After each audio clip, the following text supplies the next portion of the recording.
আসসালামু আলাইকুম everyone, welcome to my channel. আজকে আমি আপনাদেরকে পেস্ট্রি শেফদের একটি গোপন রেসিপি দেখাবো। এই রেসিপিটি খুবই ঝটপট তৈরি করা যায়, মাত্র 15 মিনিট সময় লাগবে এই রেসিপিটি তৈরি করতে। অবশ্যই এই মজাদার পেস্ট্রি রেসিপিটি দেখার জন্য সম্পূর্ণ ভিডিওতে আমার সাথেই থাকবেন। এই পেস্ট্রি রেসিপিটি বানানোর জন্য আমি একটি ডিম নিয়ে নিয়েছি। যেহেতু আমি একটি ডিমের পেস্ট্রি তৈরি করব, সেজন্য আমি একটি ডিম ভেঙে নিয়েছি। এবার ডিমের শুধুমাত্র সাদা অংশটাকে নিয়ে নেব, কুসুমটাকে আলাদা করে আমি সাদা অংশটাকে নিয়ে নিচ্ছি। আমি সরাসরি ব্লেন্ডারে নিয়ে নিচ্ছি, কারণ আমার কাছে বিটার নেই। যাদের কাছে বিটার আছে, চাইলে আপনারা বিটার দিয়ে এই ডিমের সাদা অংশটাকে ক্রিম করে নিতে পারেন। এছাড়া যাদের বিটার নেই, তারা চাইলে কিন্তু আমার মতো ব্লেন্ডারে নিয়েও সাদা অংশটাকে ফমি করে নিতে পারেন। ডিমের কুসুমটা আলাদা করে সাদা অংশটা নিয়েছি। এবার আমি ব্লেন্ডার করে নেব। যদি ভালোভাবে ব্লেন্ডার না হয়, সেক্ষেত্রে কিন্তু একটা ডিমের সাথে 1/4 কাপের 1 কাপ পরিমাণ সাদা তেল নেবেন, আর তেলটাকে অল্প অল্প করে ব্লেন্ডার করবেন। দেখবেন খুব সুন্দরভাবে একটা ক্রিমের মতো টেক্সচার চলে আসবে, ফমি টেক্সচার চলে আসবে।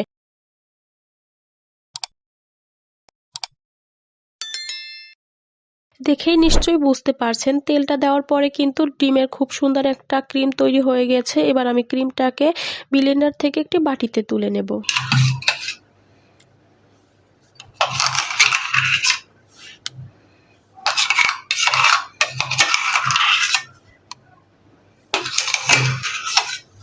পুরোটা ক্রিমে আমি একটি বাটিতে তুলে নিয়েছি। এবার আমি 1 টেবিল চামচ পরিমাণ কোকো পাউডার একটি ছাঁকনিতে তুলে চেলে এই ক্রিমের মধ্যে অ্যাড করে দেব।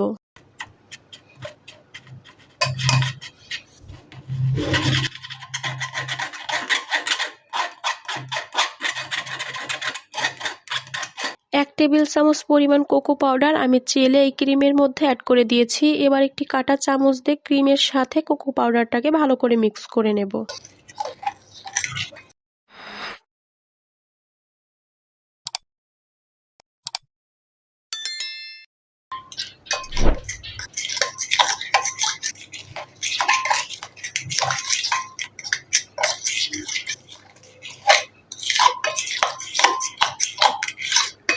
কোকো পাউডার ক্রিমের সাথে মেশানো হয়ে গেলে অ্যাড করে দিচ্ছি অল্প একটু ভ্যানিলা এসেন্স। এটা একেবারেই অপশনাল, আপনারা চাইলে নাও দিতে পারেন। যেহেতু কোকো পাউডার অ্যাড করা হয়েছে অলরেডি, কিন্তু এর মধ্যে চকলেটের ফ্লেভার চলে এসেছে। এক্ষেত্রে ভ্যানিলা এসেন্স না দিলেও কোনো প্রকার সমস্যা নেই, তবে দিলে একটু ভালো হয়।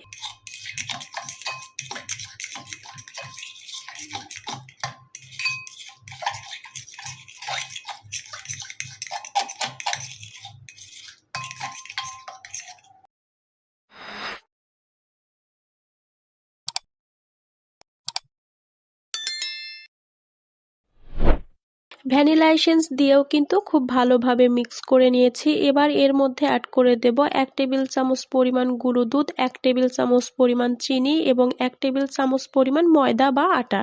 ময়দা এবং গুঁড়ো দুধটাকে একটু ভালোভাবে চেলে নেওয়ার চেষ্টা করবেন, তাহলে কিন্তু লাঞ্চ থাকবে না। এতে করে খুব ভালোভাবেই ক্রিমের সাথে মিশে যাবে।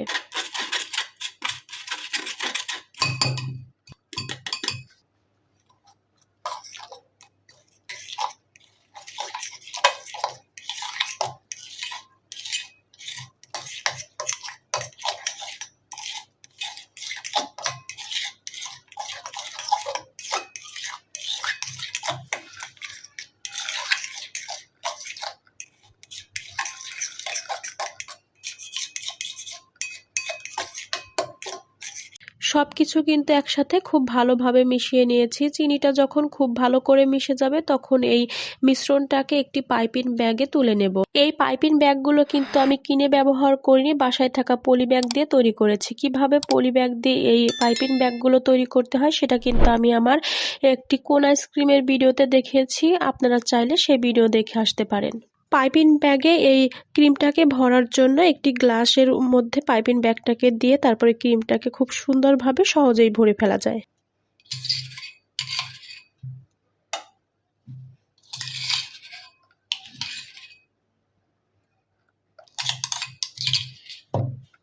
পুরোটা চকলেটের ক্রিমই কিন্তু আমি পাইপিং ব্যাগের মধ্যে তুলে নিয়েছি, দেখতেই পাচ্ছেন। এবার আমি পাইপিং ব্যাগটাকে ধরে উপরে উঠিয়ে নেব আর মুখের সামনের দিকটা যে চোখা অংশটা আছে সেখান থেকে অল্প একটু করে কেচি দিয়ে কেটে নেব, যেন ভিতর থেকে ক্রিমটা বের হতে পারে। এবার আমি পেস্ট্রি তৈরি করার জন্য একটি কড়াই নিয়ে নিয়েছি, কড়াইয়ের মধ্যে অল্প একটু তেল ব্রাশ করে দিয়েছি। এবার আমি পাইপিং ব্যাগটাকে গোল গোল করে ঘুরিয়ে পেস্ট্রিটাকে তৈরি করে নেব। দেখতেই পাচ্ছেন কিভাবে তৈরি হচ্ছে, একটু ভালো করে খেয়াল করেন। একটু ভালোভাবে খেয়াল করলে কিন্তু আপনারাও বাসায় তৈরি করতে পারবেন। এটা তৈরি করা খুবই ইজি, চাইলে কিন্তু এভাবে গোল করেও তৈরি করতে পারেন, এছাড়া কিন্তু লম্বা লম্বা শেপ করে জালের মতো আকৃতির করেও তৈরি করতে পারেন। যেভাবে খুশি তৈরি করা যেতে পারে কিন্তু এটা খুব বানানোটা খুবই ইজি।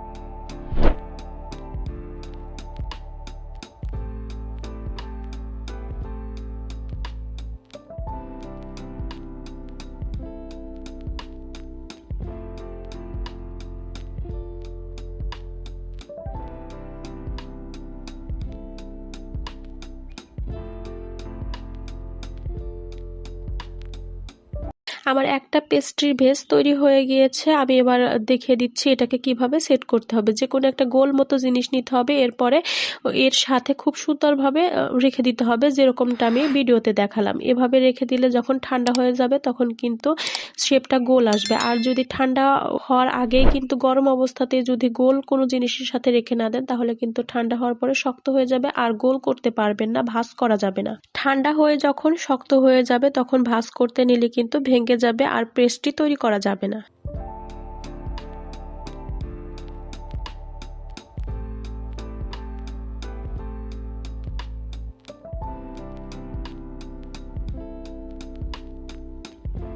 আমি 2টা পেস্ট্রি ভেজ তৈরি করে আপনাদেরকে দেখিয়ে দিলাম। এভাবেই কিন্তু সবগুলো তৈরি করতে হবে। আমি বাদ বাকি সবগুলো অফ ক্যামেরায় তৈরি করে নেব। এবার পেস্ট্রির জন্য ক্রিম তৈরি করে নেব। এর জন্য ভিডিওর শুরুতেই যে আমি একটি ডিম ভেঙে আলাদা করে রেখেছিলাম কুসুমটাকে, সেই কুসুমটাকে দিয়ে দিলাম। তবে আমার মতো কিন্তু ভুল করতে যাবেন না। আমি চুলাটাকে জ্বালিয়ে নিয়ে কুসুমটাকে আগে দিয়ে দিয়েছিলাম, যার ফলে কুসুমের নিচের অংশটা কিছুটা ভাজা হয়ে গিয়েছিল। এর জন্য কুসুমটা কিন্তু খুব ভালোভাবে ক্রিমের সাথে মেশেনি। তবে এরকম হলেও কিন্তু কোনো প্রকার সমস্যা নেই, কারণ যখন আমাদের ক্রিমটা তৈরি হয়ে যাবে, ক্রিমটা তৈরি করে নেওয়ার পরে কিন্তু আবারও ব্লেন্ডার করে নিতে হবে অথবা বিটার দিয়ে বিট করে নিতে হবে। ডিমের কুসুমটা দিয়ে দেওয়ার পরে আমি 1/4 কাপের 1 কাপ পরিমাণ চিনি অ্যাড করেছি, সেটা কিন্তু ভিডিওতে আপনারা দেখতে পেয়েছেন। এরপরে আমি এখানে 250 ml মতো দুধ অ্যাড করে দিয়েছি।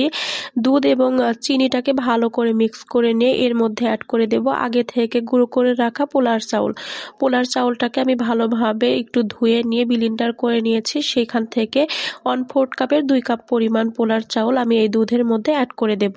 চাইলে এখানে আতপ চাউলের গুঁড়োও কিন্তু অ্যাড করতে পারেন, এতে করে পোলার চাউলের যে খুব সুন্দর একটা স্মেল সেটা থাকবে না। আর চাইলে ময়দাও অ্যাড করা যেতে পারে, তবে ময়দা অ্যাড করলে বেশি আঠালো হয়ে যেতে পারে। এর জন্য আমি বলবো পোলার চাউলটা গুঁড়ো করে ব্যবহার করার চেষ্টা করবেন।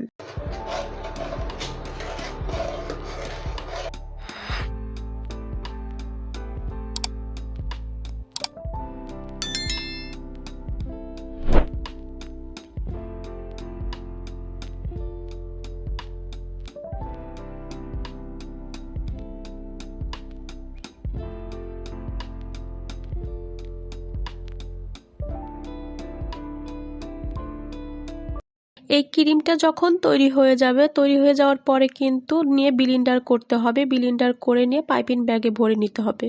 ভিডিওর শুরুতে পাইপিং ব্যাগগুলো দেখিয়েছিলাম, চাইলে ওরকম বাড়িতেও বানিয়ে নিতে পারেন পাইপিং ব্যাগ। এছাড়াও বাজার থেকেও কিন্তু পাইপিং ব্যাগ কিনে আনতে পারেন। পাইপিং ব্যাগে কিনে এনে পাইপিং ব্যাগের ভিতরে ক্রিমটাকে ভরে নেবেন। আপনারা চাইলে খুব সুন্দরভাবে যদি ফুল আকৃতির করতে চান, সেক্ষেত্রে কিন্তু নজেল ব্যবহার করতে পারেন। আমার ক্রিম কিন্তু একদম পারফেক্টভাবে রেডি হয়ে গিয়েছে। এর থেকে কিন্তু খুব বেশি ঘন করা যাবে না, তাহলে কিন্তু শক্ত হয়ে যাবে। এবার আমি এই ক্রিমটাকে একটি বাটিতে তুলে নিচ্ছি আর ঠান্ডা হওয়ার পরে আমি ব্লেন্ডার করে ব্লেন্ড করে নেব।